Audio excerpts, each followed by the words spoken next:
Dust drifted in golden shafts of light. She pulled the mirror from the attic wall and gasped out behind it. A rotted envelope, sealed with wax, marked with her mother's initials. And two names, side by side, one hers. One, not, scratched across. The glass in a child's handwriting. One stays. One disappears. And beneath it, an old photo torn right down the middle. Half her face, half someone else's. She always thought the attic was empty, but it remembered everything. Some mirrors reflect the truth. Others trap it. Rain used to put her to sleep. On. The night her mother locked the attic, she was 6, curled under a moth-eaten blanket, listening to the soft percussion of the storm. Her mother had walked past her door with the attic key clenched so tight in her fist. The metal left a scar. Now 2 decades later, the attic smelled like withheld breath. It wasn't just dust. It was the quiet of something that had waited too long to be remembered. Her boots pressed into a floor layered with seasons. Boxes leaned like old men. She didn't speak. She barely breathed. The bulb overhead swung lazily, casting slow-moving shadows across old newspaper stacks and brittle wreaths. Her fingers found the mirror tall, veiled in a yellowed sheet. The fabric rasped as it slid off, and what lay beneath didn't reflect. It accused at first. It was her face split by a crack down the middle, the line spidering across her cheek like a premonition. But then, carved faintly into the glass behind her shoulder, 2 names. One hers, one blotted out in red lipstick. She touched the lipstick mark. It wasn't dry. Someone had been here. She found a wooden box beneath the mirror's base. Inside, a half-torn photo curled like a secret. 2 girls, same dress, same age. She recognized herself. The other face had been scratched out, not erased, as if whoever did it wanted the memory to scream. But the photo hid something worse. Underneath it, tucked inside a folded receipt from a maternity clinic, was a locket she didn't remember owning. Inside, instead of photos, were initials. A and S. The hinge was rusted, and the chain smelled faintly of lavender, her mother's perfume. The scent made her knees weak. She remembered the lipstick. Always winter. Rose, smudged on china teacups, on the back of her mother's hand. That same smear now stained the mirror. And under the floorboard, where the mirror had scraped the wood clean, she spotted something silver, a USB drive, taped flat beneath a plank. Her fingers trembled as she took it, like they already knew it. Held something unforgivable. She didn't pocket it. She clutched it like a match in a room full of gasoline. Sometimes the people who love us most are the ones who erase us best. She thought of her mother. The days after the funeral were thick with silence, as if the house itself was grieving. But it hadn't been grief. It had been waiting for her to find this. For her to know. A wave of nausea rolled up her throat. Her name, her real name, maybe burned in her mouth, but she didn't speak it. She didn't know which one to say. She looked back at the mirror, and for a second, it reflected nothing. Just the attic, empty, like it had swallowed her. She reached out and touched the cracked glass again. This time she pressed harder. The pain steadied her. And behind her touch, beneath the lipstick smear, she saw another message scratched faintly, like someone had written it in haste and fear. She made me disappear. If justice still matters, you'll want the next page. A sob punched its way out of her without sound.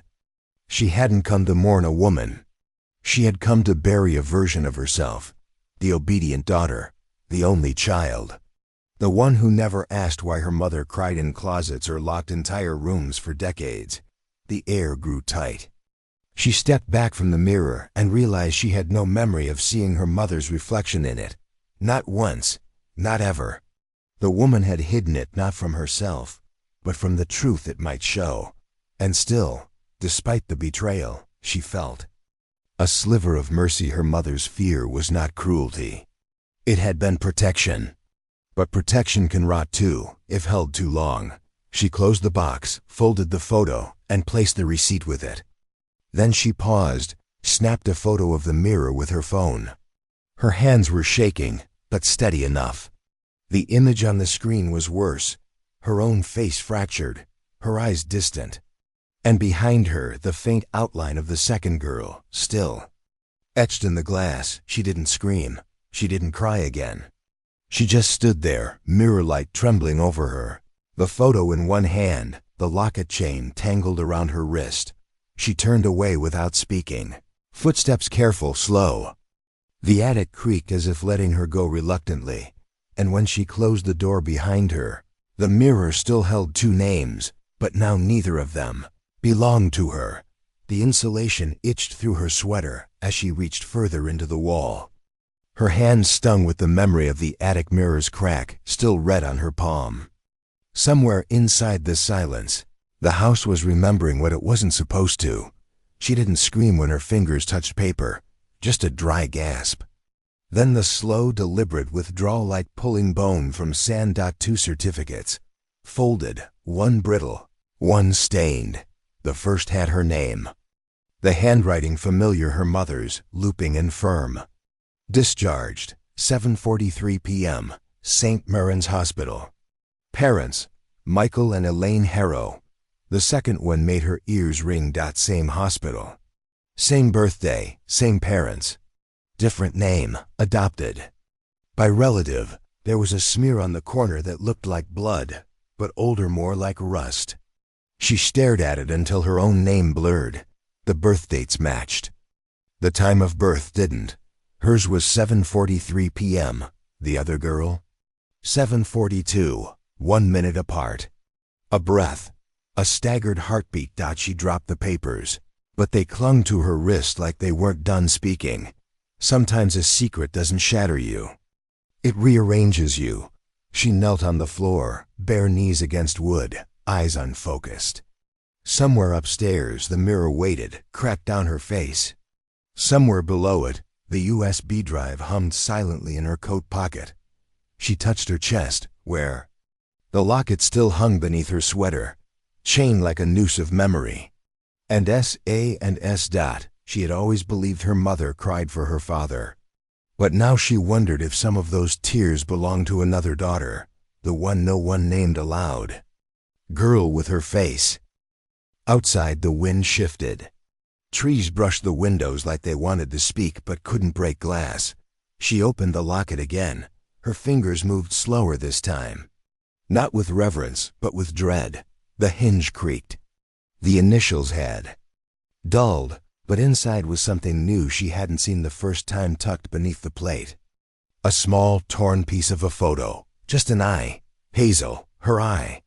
Or hers, the girl who came first. What if she was the second one? The replacement?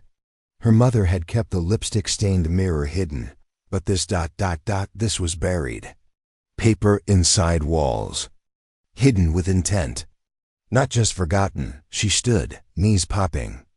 The floor moaned beneath her weight, as if the house wanted to rise and correct itself. Sometimes grief isn't loud. It's architectural. She laid the certificates on the kitchen table, side by side. The one with her name curled inward at the edges. The other lay flat, obedient. Her thumb hovered over the bloodstain. What had happened between 7:42 and 7:43? What moment could take a daughter and turn her into a ghost, only to give her name to someone else? If justice still matters, you'll want the next page. She opened the drawer beneath the sink. The one her mother never let her touch. Dust bloomed in her throat. Inside was a box of letters tied with a shoelace. At the bottom, wrapped in floral cloth, a compact mirror, one side cracked, the other intact. On the glass, a faint kiss mark. Winter rose. Again, she held it to her face. It showed two halves of her, one smooth, one fractured. She imagined the other girl looking in the same mirror at the same age, wondering why her name never fit. Her hands stopped shaking. The horror had hardened into clarity. The mirror never lied. But sometimes it waited. And now it was her turn to ask, who left and who stayed? She looked at both birth certificates again. Her name, her parents, her house, her life, but the stain didn't lie. and neither did the eye in the photo, staring back like it remembered everything she was just beginning to. She found it folded into the lining of her mother's jewelry box, behind the velvet backing where the pearls had once been. The envelope was yellowed but sealed, heavy on the front, in her mother's handwriting, soft and slanted. "For when I'm gone. Burn if you forgive me." She sat at the kitchen table, the box open beside her, the letter trembling in her hand like it might speak first. The light flickered above her head, the same flicker she used to blame on old wiring. Now it felt like hesitation. The seal broke with a sound too soft for what followed. It wasn't a confession. Not really. It was a map of guilt disguised as Grace. Her mother's voice was all over it. Warm, coded, maternal. Lines about choices that had to be made, about protection, about silence not meaning indifference. "I did what I thought love required," it read. But sometimes love takes the long way back to truth. There was no apology. Just a line near the bottom. You were never supposed to find her. She didn't breathe again until the end of the page. Taped to the letter's back was a photograph. Two girls, maybe 3 years old, standing on a back porch in matching dresses. One had a scar above her eyebrow, the same scar she had from the radiator accident her mother said happened when she was 4, but the other girl had it too, the scar. Same face. She turned the photo over. No writing. Just a thumbprint in lipstick smudged across the bottom corner. Some stories aren't told. They escape. She left the letter open on the table and drove. The roads toward her aunt's house were the same narrow, shaking with dust. The fence was rotted through at the edges. The roses hadn't been tended in years. Her aunt opened the door slowly, one hand on the frame like it might fall. She hadn't aged well. Her voice was cracked bark when she said, "You shouldn't be here." "I found the letter," she said. "I told her to burn it." Inside, nothing had changed. The china still sat in the cabinet, each cup rimmed with faded lipstick. Winter rose. Her aunt poured tea without asking, poured it too full. The saucer shook as she set it down. "I don't want your answers," she said. "I want your truth." Her aunt didn't speak, just reached into the drawer by the stove and pulled out an old receipt, torn in half, folded 3 times. She slid it across the table. "That's her," she said. "And that's you, on the paper, 2 dresses, same day, same store. Paid in cash. But why?" "She lost her first," her aunt said, eyes dull. "So she took the second." "I told her not to. I begged her." Silence pulled between them, long as shadow. "Where is she now? Gone? Dead?" "Gone," her aunt repeated, more like a prayer than an answer. But the photo hid something worse. She stood. "If you ever cared about either of us, don't come back," her aunt whispered. "I already buried this once. I won't do it again." She walked out. The door didn't slam. It just closed like it was tired. When she got home, she set the photo in the sink. Then the letter. She lit a match. She didn't forgive her. She watched until the flame curled the edges, and the girls' faces split in half, flickering into 2 things no longer the same. The sink filled with smoke and ash, but one reflection stayed. In the steel. The other vanished. Asked ChatGPT the first time she saw her. She was 6. A girl stood across the street, behind the rusted iron gate of the old Warner house. She didn't wave, she didn't smile. She just stared. Same coat, same pigtails, same scar. For years, she thought it was a memory she'd made up, like the imaginary friends children are allowed to forget. But some echoes don't fade. They wait. Now, alone in her mother's house that didn't feel like hers anymore, she sat at the dining table with the receipt still in her back pocket. Her tea had gone cold. Shadows from the afternoon light slid across the floor like slow water. Something tugged at her, not panic, not fear. A familiarity that had teeth. She pulled out an old photo album. Not the kind on display, one from the back of the linen closet, behind quilts no one used. The pages smelled of dust and lavender. She flipped until she found the birthday shot from 1996. Her, or the girl they said was her, blowing out 6 candles. But to the left of the frame, almost.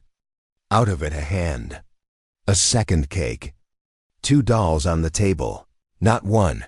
She traced the photo's edge with her nail. But the photo hid something worse. She opened her laptop, typed her own name, then the hospital's, then adoption, then missing twin. Her heart was steady too. Steady like it didn't want to be caught wanting.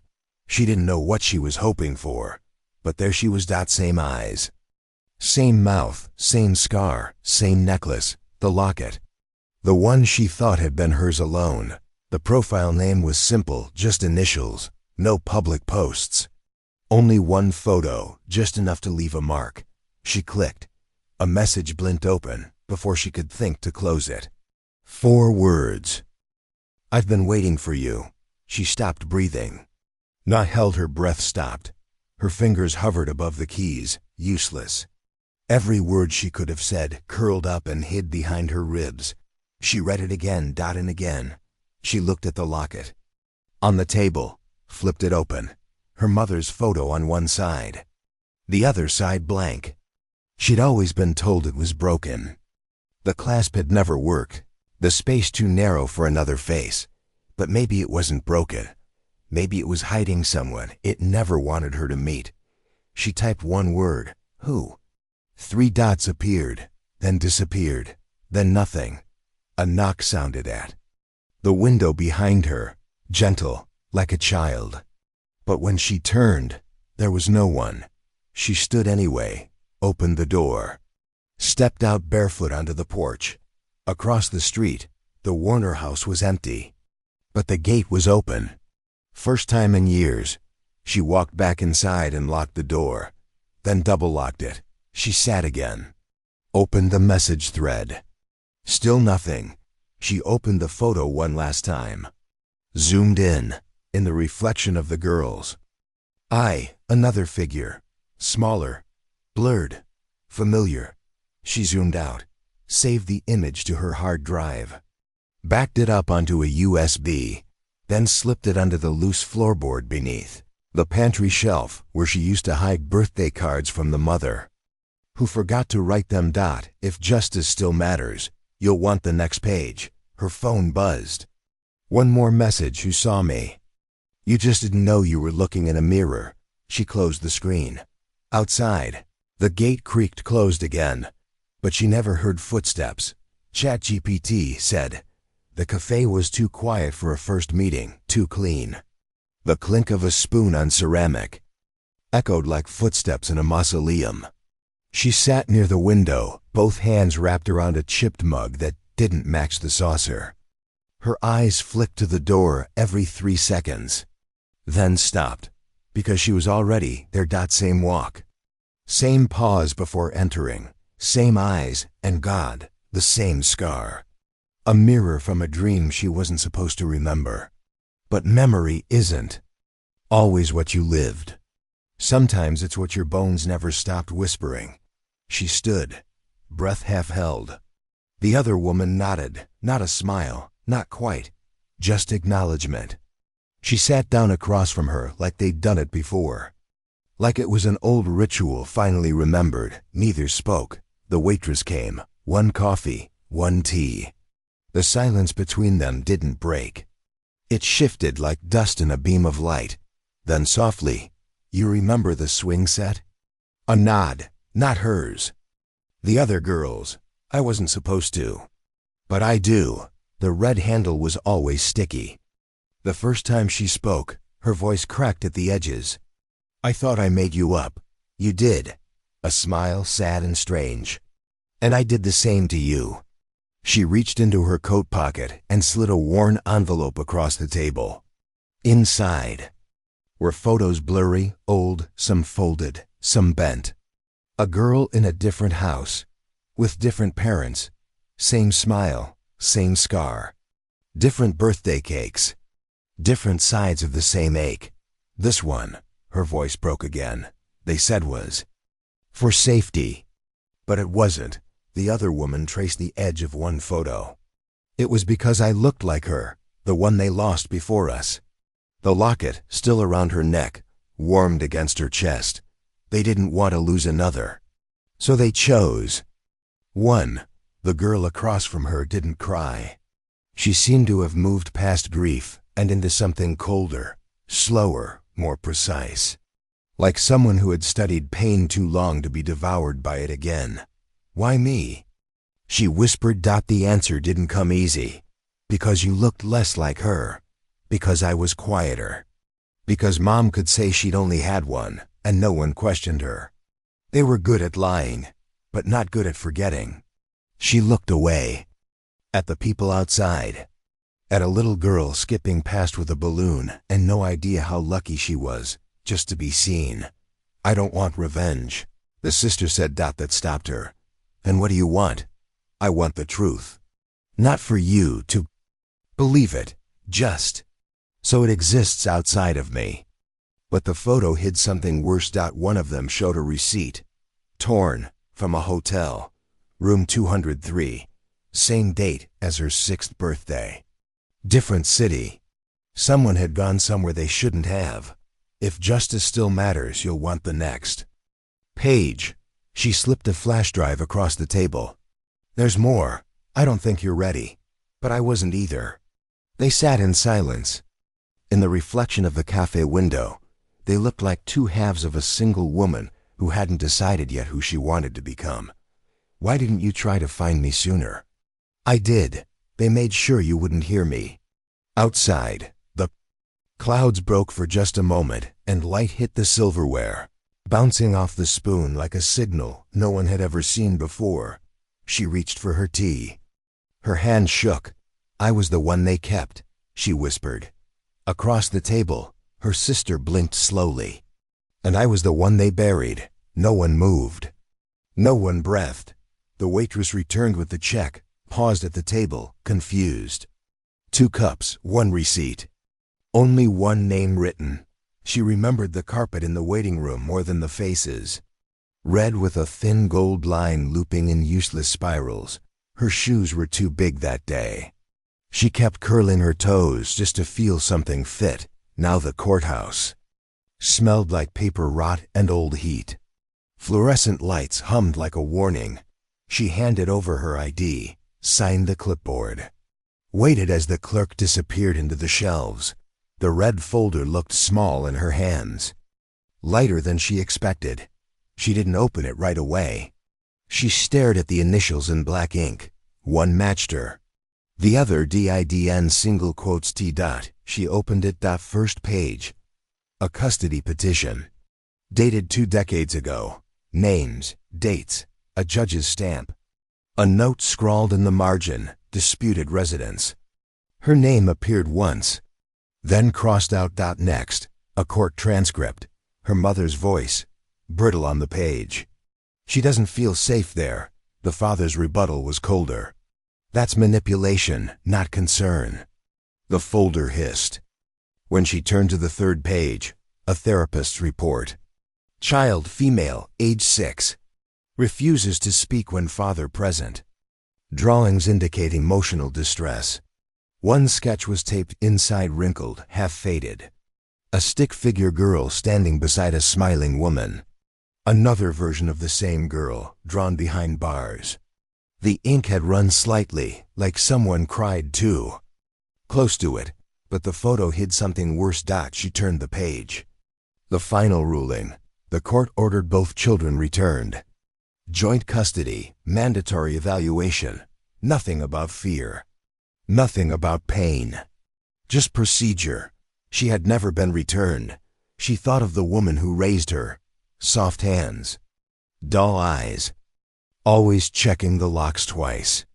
Always watching the news, like it might call her name. She had once found a torn receipt for a bus ticket in her old coat pocket. She never asked where it led. If justice still matters.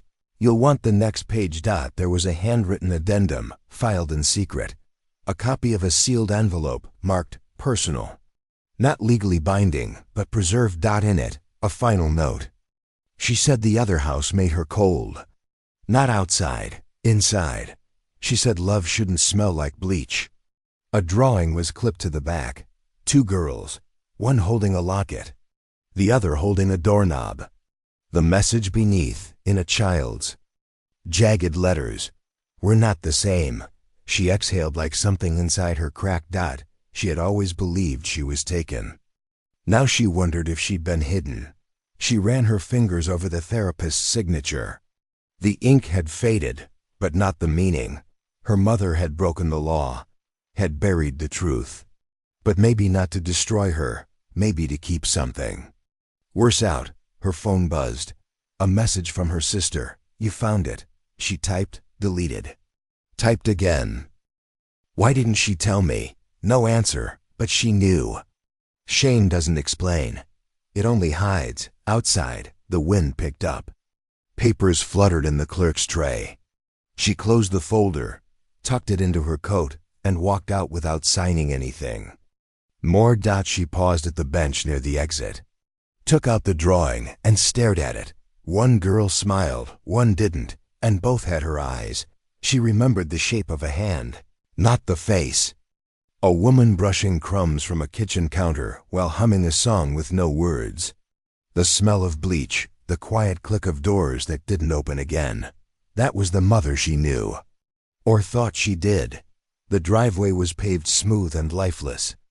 No weeds in the cracks, no swing set in the yard.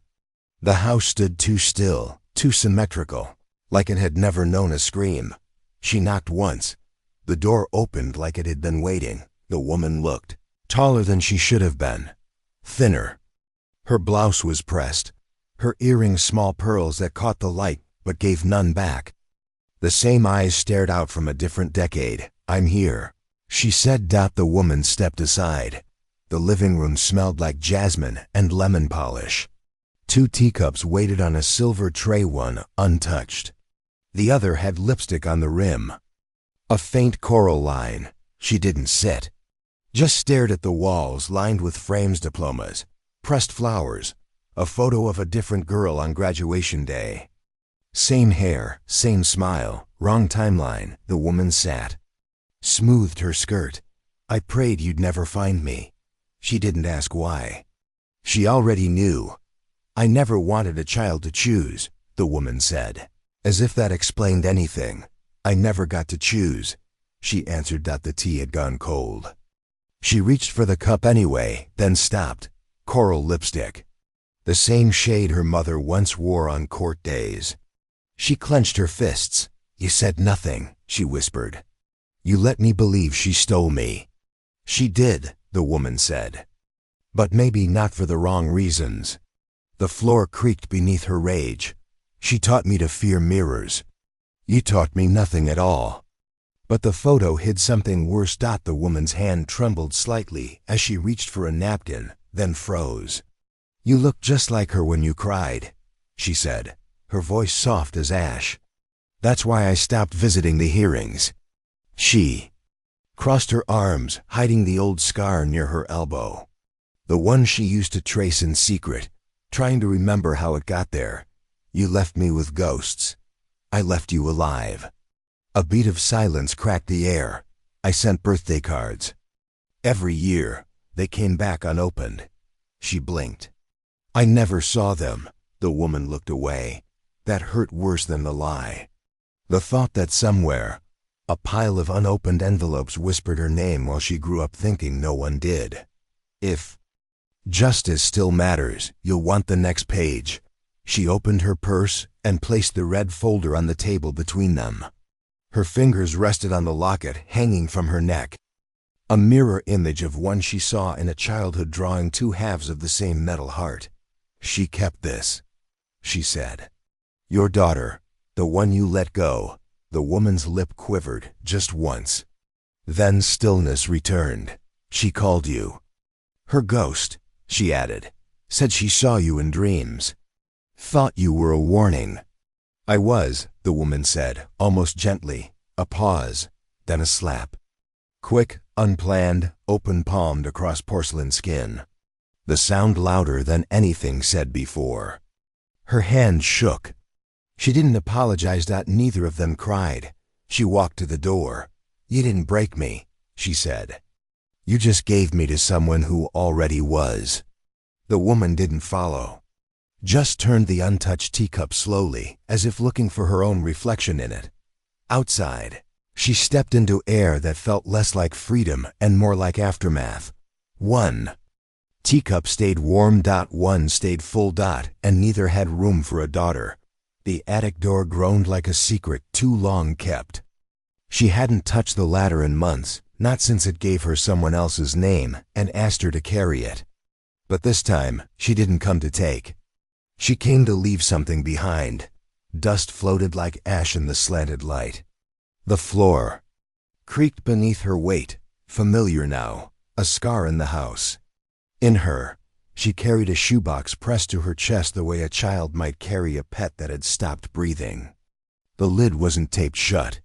She needed it to breathe. Inside, a folded letter stained with lemon oil and fingerprints. A faded photo of two girls at a lake, one smiling, the other watching. A hospital receipt with a name misspelled in the same way every birthday card had been. A drawing, two girls again.